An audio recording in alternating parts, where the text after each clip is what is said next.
লোকায়ুক্তে আপনাকে আমন্ত্রণ জানানো হয়েছে, নবান্নে বৈঠকে চিঠি দেওয়া হয়েছে, আপনি কি যাবেন? যাব না। প্রথম কথা হচ্ছে, এই মুখ্যমন্ত্রী লোকায়ুক্তের রিপোর্ট বিধানসভায় পেশ করেন না। এই মুখ্যমন্ত্রী তার দুর্নীতিগ্রস্ত লোকায়ুক্তটা কাদের জন্য? লোকায়ুক্ত হচ্ছে নির্বাচিত প্রতিনিধি, যাদের বিরুদ্ধে এফআইআর হলেই অভিযুক্ত হয় না, চার্জশিটে।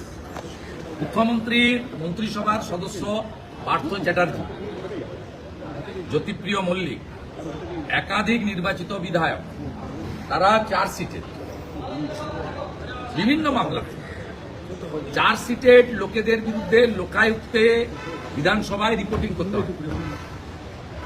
সেই রিপোর্টিং উনি কোনোদিনই করেন না। শুধু নিয়োগের সময় এইভাবে একটা চিঠি পাঠান তার স্বরাষ্ট্র সচিবকে দিয়ে, এবং তার সঙ্গে কারা কারা অ্যাপ্লিকেন্ট নথি পাঠান না।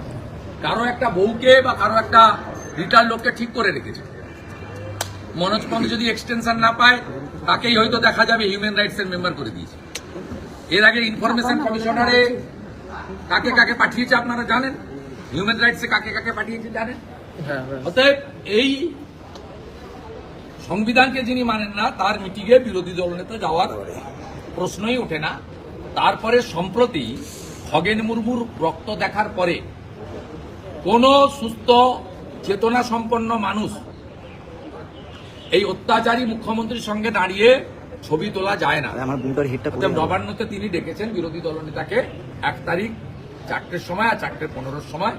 আমি যাব না। স্বরাষ্ট্র সচিবের চিঠি না যাওয়ার কারণ প্রাথমিকভাবে আপনাদের বললাম, লিখে কালকে স্বরাষ্ট্র সচিবকে জানিয়ে দেব।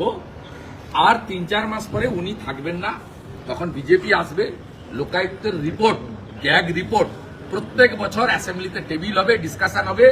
অভিযুক্তদের বিরুদ্ধে লোকায়ুক্তকে মামলা করার জন্য সরকার, বিধানসভা সম্মতি জানাবে।